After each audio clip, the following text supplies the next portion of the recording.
उनके जिस्मों पर दीबा और अतलस के सब्ज कपड़े होंगे और उन्हें चांदी के कंगन पहनाए जाएंगे और उनका परवरदिगार उनको निहायत पाकीज़ा मशरूब पिलाएगा। फरमाएगा, ये तुम्हारा सिला है और तुम्हारी मेहनत हमारे यहां मकबूल हुई।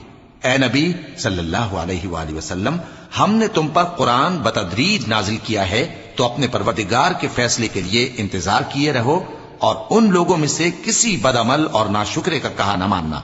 और सुबह शाम अपने परवरदिगार का नाम लेते रहो और रात को बड़ी देर तक उसके आगे सजदे करो और उसकी पाकी बयान करते रहो। ये लोग दुनिया को दोस्त रखते हैं और क़यामत के भारी दिन को पसे पुष्ट छोड़े देते हैं। हमने इनको पैदा किया और इनके जोड़ जोड़ को मजबूत बनाया, और अगर हम चाहें तो इनके बदले इन्हीं की तरह और लोग ले आए। ये कुरान तो नसीहत है, जो चाहे अपने परवरदिगार की तरफ पहुंचने का रास्ता इख्तियार कर ले, और तुम कुछ भी नहीं चाह सकते मगर जो अल्लाह को मंजूर हो। बेशक अल्लाह जानने वाला